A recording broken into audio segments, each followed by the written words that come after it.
दो अगरबत्ती को लगा देना तुम पूजन समझते हो, अगरबत्ती को लगा देना पूजन समझते हो, भगवान के सामने दिया जला देना पूजन समझते हो, भगवान के मंदिर में जाकर एक लोटा पानी चढ़ा देना पूजन समझते हो, भगवान के मंदिर में जाकर बेलपत्र चढ़ा देना, धतूरा चढ़ा देना पूजन समझते हो। ये पूजन नहीं है। भगवान के मंदिर में जाकर एक क्षण बैठकर उस परमात्मा से दिल की बात कह देना। भले तुम कुछ दिया लगाओ ना लगाओ, अगरबत्ती लगाओ ना लगाओ, तुम भगवान पर जल चढ़ाओ ना चढ़ाओ, बेलपत्री चढ़ाओ ना चढ़ाओ, पर मंदिर में जाकर, अर्थात मंदिर नहीं भी गए हो, अपने ही घर में रहकर अपने हृदय को साफ कर लेना, निर्मल कर लेना और किसी के प्रति भेदभाव नहीं रखना, किसी के लिए अपशब्द नहीं कहना, किसी के लिए ताना नहीं देना, किसी के लिए गाली नहीं देना, किसी के लिए आड़ा टेढ़ा ना कहना।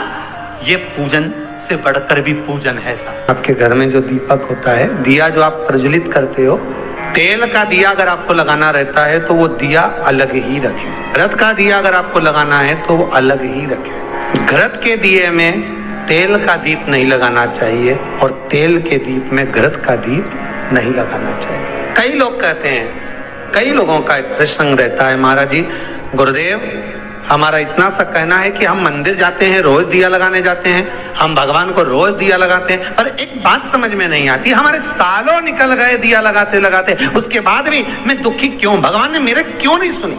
जब उस चोर को भगवान ने कुबेर बना दिया, केवल उसका कपड़ा जलाया और मैंने इतने सालों से दिया लगाया, क्या भगवान मेरी नहीं सुन रहा? कारण हो सकता है तुम डब्बी तो घी की लेकर गई हो, बत्ती भी घी की लेकर गई हो, पर मंदिर में जो दिया पड़ा था जिसमें तुम बत्ती जला कर आई हो सकता है वो तेल की हो सकती है। कहीं ना कहीं हमारी गलती हो रही है, भगवान की तरफ से कोई गलती नहीं। भगवान तो हाला हजूर बैठा है तुम्हारा भंडार भरने के लिए, पर गलती हम करते कि हम दिया नहीं ले जाते। हम तो मंदिर की दिया उठाया, अब घी का था कि तेल का था, अपन ने तो बत्ती लगा दी। पर पहले की माताएं कितनी चतुर होती थी, आटे का दिया लगाती थी कि वो दिया नया बनाओ, जरा सा आटा उसना है, रोटी बनी रही है, उसमें से दिया निकाला लगा दिया। नहीं लगाना, दीप नहीं है। अगर आपको लगता है कि ये तेल का घी का दिया अलग होना चाहिए, इसलिए पहले मंदिरों के अंदर घृत दिया लिखा जाता था, घी का दिया, घी का दिया। आप कभी महेश्वर जाइए, महेश्वर में नर्मदा जी के घाट पर शिव मंदिर में जो दिए जलते वहां लिखा रहता है ये घृत का दिया, तेल का दिया, वहां लिखा और दिए ही जलते हैं वहां 108। कई छोटी छोटी गलतियां हैं जो हम करते हैं और बाद में कहते हैं भगवान हमारा नहीं सुन। हमारी आदत है कि मनवांछित फल की कामना के लिए जब हम शंकर को बेलपत्र चढ़ाते हैं, शिव जी को हम जब बेलपत्र समर्पित करते हैं, आप सभी को मालूम होगा बेलपत्र चढ़ाने का एक तरीका होता है। एक बेलपत्र चढ़ाते हैं तो ऐसे ही चढ़ा देते हैं, 2-4 बेलपत्र चढ़ाई ऐसे ही चढ़ा देते हैं। पर यदि 11 बेलपत्र, 21 बेलपत्र, 51 बेलपत्र, 108 बेलपत्र, 108 से भी ज्यादा यदि बेलपत्र हम अगर शंकर को समर्पित कर रहे हैं, तो आखिरी बेलपत्र में हमें या तो चंदन या चावल या लाल चंदन, कुछ भी अबीर गुलाल कुछ भी रखकर मध्य पत्ती पर रखकर भगवान को समर्पित करना पड़ता है अपनी कामना की पूर्ति के लिए। अगर हमने 108 ऐसी चढ़ा दी या 11 पत्ते ऐसी चढ़ा दिए तो उसमें कामना की पूर्ति नहीं है, और आखिरी 10 चढ़ा दिए तो आखिरी 11वीं बेलपत्र पे हमें कुछ रखकर देना ही पड़े। तो वो ये जरूरी नहीं है कि आप धन रख कर दें, पैसा रख कर दें या संपदा रख कर दें, उसमें अबीर गुलाल चंदन चावल जो तुम्हारा मन पड़े पुष्प आदि उस पर रख। आपने देखा होगा, आप लोग तो करते रहते हो ना पूजा, तो जहाँ पंडित जी अभिषेक कराते हैं तो आखिरी की बेलपत्र पे वो लगा के सब दे ही देते हैं, लो चढ़ाओ। तो कभी आपने पंडित जी से पूछा कि आखिरी बेलपत्र पे आपने लगा के क्यों दिया? कोई लिख के रख लेता है नमः शिवाय, उसको रख देता है संभाल के, सब चढ़ा देगा, उसके बाद वो चढ़ाएगा। उसका कारण क्या है? रावण संहिता कहती है कि लंकाधिपति लंकेश जब भी बेलपत्र समर्पित करता था, आखिरी बेलपत्र जब समर्पित करता था तो शंकर को कुछ देकर ही समर्पित करता। शिवलिंग पर बेलपत्र चढ़ाना, जल चढ़ाना, इसका भी एक नियम होता है। शंकर जी पे शिवलिंग पर जल कहाँ चढ़ाया जाता है? सबसे पहला जल अगर शंकर जी को चढ़ाने जा रहे हो तो शंकर जी के जो चरण है जहाँ से पानी नीचे गिरता है उसके सीधे वाले भाग पर, अपने हाथ का सीधा भाग, वहां जल चढ़ाओ। फिर जहाँ लेफ्ट भाग है वहां जल चढ़ाओ। जहाँ शंकर भगवान का शिवलिंग रखा हुआ है तीसरे नंबर का जल वहां चढ़ाना चाहिए। चौथे नंबर का जल भगवान शंकर के शिवलिंग पर चढ़ाना चाहिए। 5वें नंबर का जल ऊपर अगर जलाधारी लगी हो तो उसमें चढ़ाओ, नी हो जलाधारी तो भगवान शंकर का जहां नंदी बैठा है, नंदी का एक पांव ऊंचा रहता है, उस पांव के पास में जल चढ़ाना चाहिए। ऐसे 5 स्थान दिए हैं जल चढ़ाने के लिए। शिव जी का स्नान कितनी चीजों से होता है? 5 चीजों से, पंचामृत, दूध, बोलते जाओ, दही, फिर घी, शहद, फिर शक्कर। ये 5 चीजों का प्रमाण क्या है? शास्त्र कहता है दूध चढ़ाने से घर में संतान की वृद्धि होती है।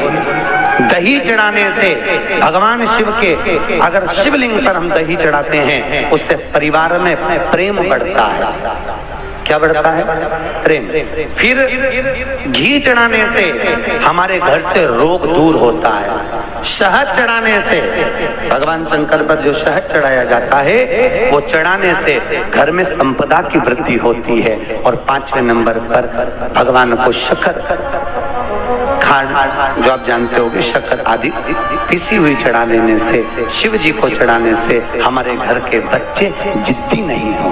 हिंदू धर्म की रीति है, जिस पात्र को हम जल चढ़ाने लेकर जाते हैं उस पात्र में भगवान के चरणों का जल लाते हैं, खाली पात्र नहीं लाते। क्या लाते हैं? भगवान के चरणों का जल। उस चरणों तक को लेकर आए, घर में रखा, सबने अपने नैनों में लगाया, हृदय में लगाया, चित्तवृत्ति में लगाया। खाली पात्र हम लेकर वापस नहीं आ रहे हैं। शिव मंदिर में जब जब जाओ, जल चढ़ाने के लिए जाओ, पात्र तुमने शंकर जी को पूरा पानी चढ़ा भी दिया तो शंकर के चरणारविंद का थोड़ा सा जल पात्र में डाल के, भले 2 बूंद लाओ, 4 बूंद लाओ, इतना सा लाओ, पर लाओ और उसको पूरे परिवार के नेत्रों में जब लेकर आए हो चरणों तक तो लगाओ। पर खाली पात्र नहीं लेकर आना। खाली पात्र लाने में ध्यान दीजिए, जब आप पूरा जल समर्पित कर देते हैं, जल समर्पित भी पूरा करना है। भगवान को चढ़ा रहे हो तो पूरा समर्पण होना चाहिए, पूर्ण समर्पण। इसलिए शंकर भगवान को अधूरा समर्पण नहीं, इसलिए श्रीफल भी पूर्ण चढ़ता है। शंकर जी के मंदिर में श्रीफल नहीं फूटता, पूर्ण श्रीफल। बेलपत्री भी पूरी, चावल का दाना भी चढ़ेगा तो आखा, फल भी चढ़ेगा तो आखा, फूल भी चढ़ेगा तो आखा। भगवान को कोई चीज खंडित नहीं चढ़ती, शिव जी को। जल भी चढ़ेगा तो पूर्ण। जिस जल को चढ़ाने के लिए लेकर गए उसको बचा कर नहीं लाना है शिव मंदिर में से, संपूर्ण। भागों की आदत रहती है, और आपने भी गलती करी होगी, गए होगे, चढ़ा कर भी आए होगे, पूरा पानी भी उंडेल कर आए होगे, चढ़ा भी दिया, छोड़ भी आए, पर लेकर नहीं आए होगे। कई लोग गलती कर जाते हैं और फिर बाद में कहते हैं हम तो इतने साल से पूजन कर रहे हैं, भगवान हमारी सुन ही नहीं दिया। तो भगवान के मैं तो तैयार बैठा, पर तू नवा के चली जाए, लेके तो कहीं जाए। तो भगवान थोड़ी ना कहेगा कि तू मेरे पास में आए तो मेरे चरण की रज लेकर जा। भगवान थोड़ी ना कहेगा कि मेरे पास में आकर तू ये लेकर जा। भगवान तो कहेगा मेरे पास में आया है, मांगना कुछ मत, बस मुझे जो स्नान कराया है मेरा चरणों तक लेकर जा, छीट दे पूरे घर में, संपदा भरना मेरा काम है। जहां मेरी चरण की रज पहुंच गई वहां संपदा स्वतः पहुंचती है, मैं वहां पहुंच जाता हूं। तो चरणों तक ले जा। पर लोग ले जाते हैं, पूजन करते, कलश भी उंडेलते, जल भी चढ़ाते, पर आते समय खाली लेकर आ जाते। भगवान को इतना बुरा लगता, मेरे दरवाजे से खाली जाए, मुझे कितना बुरा लगेगा। जो आए वो भर कर जाए, भले 2 बूंद लेकर आओ, पर उसमें चरणों तक थोड़ा सा लेकर अवश्य आए। उसी तरह जल चढ़ाने के बाद हम जब लेकर आते हैं पात्र के अंदर